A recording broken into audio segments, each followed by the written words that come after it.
नमस्कार, मैं हूं साक्षी और आप देख रहे हैं एसबी न्यूज की खास रिपोर्ट रियलिटी ऑफ श्राद्ध।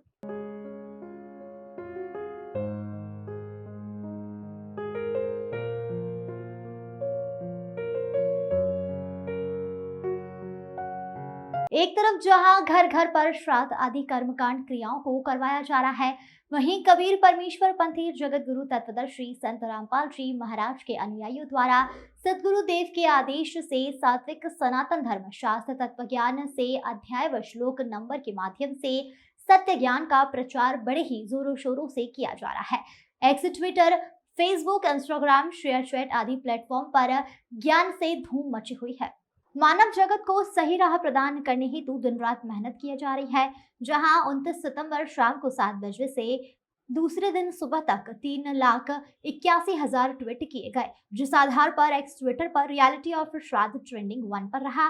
वहीं उक्त जानकारी भक्त मुकेश दास देवल देते हुए उन्होंने कहा कि सदगुरु देव जी ने शास्त्रों से प्रमाणित कर दिखाया है, पितृ पूजा से अधिक लाभकारी भक्ति विधि विष्णु पुराण तृतीय अंश के अध्याय 15 में श्लोक 55 एवं 56 पृष्ठ 213 पर लिखा हुआ है कि एक योगी शास्त्र अनुकूल सत्य साधक अकेला ही पितरों तक 1000 ब्राह्मणों तथा यजमान सहित सर्व का उद्धार कर देगा। शास्त्र अनुकूल सत्य साधना केवल संत राम जी महाराज करवाते हैं, इसलिए उनके शिष्य ही योगी हैं।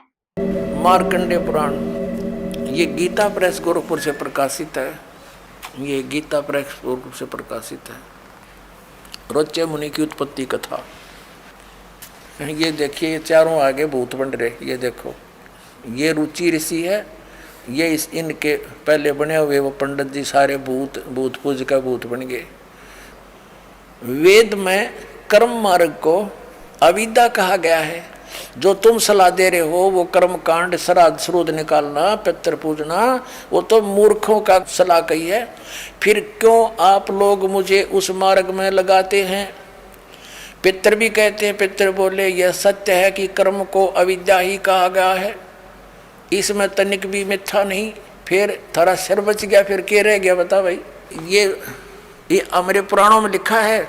अब इस बात को पितृ भी मानते हैं कि आप जो साधना करें तो मोक्ष मार्ग है, और आप फिर उसको सलाह दे रहे हैं भूत पूज, श्राद्ध निकाल, ब्याह करवा, और यो नरक मार्ग है।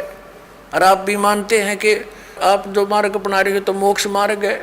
और रुचि कहता है वेद के अंदर तो इसको अविद्या मूर्खों की साधना बताई है, तो पितृ भूत पूजना, श्राद्ध निकालना, और पितृ स्वीकार भी कर रहे हैं। कहाँ ऐसा ही है, इसमें कोई मिथ्या नहीं।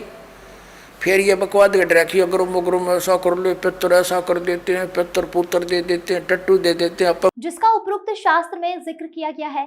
अर्थात सदगुरु के निमित्त होकर धर्म भंडारे के लिए दान करना सर्वधनिक लाभकारी है।